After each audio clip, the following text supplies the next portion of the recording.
Okay, this is gonna be a video. A friend of mine named Nick Mullen, he had his buddy come over, Stav, and basically the toilet got clogged. But we thought it was me for something else.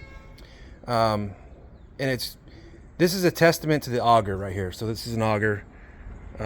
It's used for like retrieving stuff in a toilet. Now this particular toilet that is at Nick's house, basically has been blocked for about a month now, and I've came by a couple times just with this auger to try to dislodge whatever or push out or with retrieve whatever's in this toilet.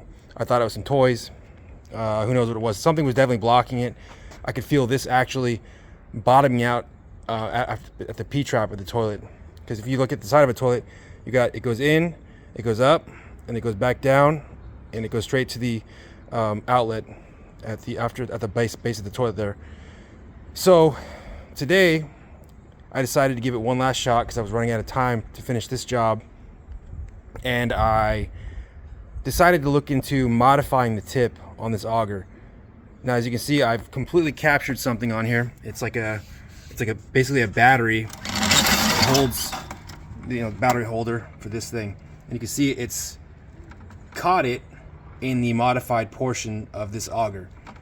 So if you see, normally this piece here you're looking at is compressed down just like this is, but it's a little more bulbous. And while this is ultimately absolutely disgusting, I am absolutely relieved because I don't have to pull this toilet up and deal with all that insanity of removing a toilet to retrieve something like this. A lot of the times you get combs, you'll get toy cars, there's the plane again, always a plane in my video.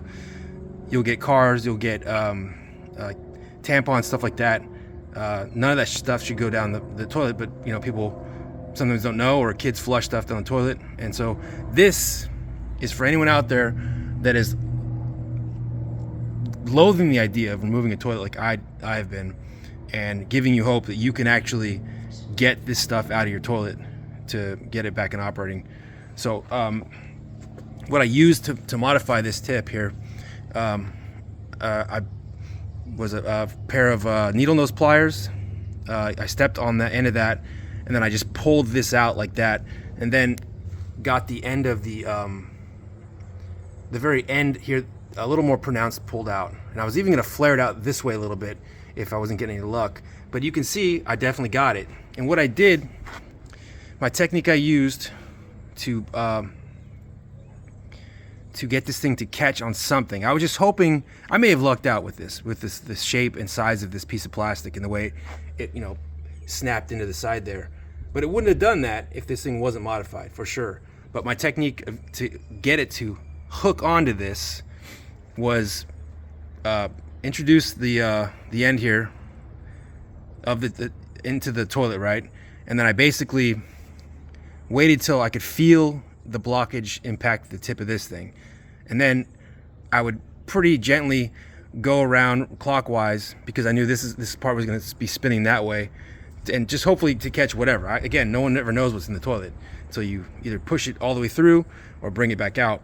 And so I would do it pretty aggressively, to the point where this thing's just binding up, and I could feel this engaging whatever's in there, and absolutely like a lot of pressure's building up. This thing will just continue to bind up and create all kinds of pressure. So much if you let that go, it just spins right wildly. So as I do that, I would also flush it and pull it out, and just in the hopes of like moving it or something like that. So this is about 5 tries of doing that, and on the 5th try I got it. So this is for anyone, just giving you hope, because it's misery to have to deal with pulling a whole toilet. Nobody likes to do that. So here's to a win, and good luck with your crapper. Take care. And seriously, it would not have got this if I didn't do that. I'm just glad it worked out, because really the bulb part wouldn't have done anything. The bulb part would have probably, if it's just some sort of soft tissue, may have pushed things out or disrupted it. But that entryway is pretty small into the base of the toilet. and it's got, you know, it's like a snake. So, yo, you gotta use a snake to get a snake's job done, bro. Anyway, if this helped you out, give it one last shot, and remember that this tool is designed to retrieve stuff, and it clearly will do that, but you got to modify that tip, and I don't see how that would be a problem for pushing stuff out down the road too. I don't care what happens to that thing, you know. All right, thanks for watching my video. I'm gonna go back and chill with my boys real quick. Adam's coming over, so we're gonna leave, and just leave Adam there. Now he can actually use the toilet after Stav blew it out. And so, yeah, problem solved. What's the name?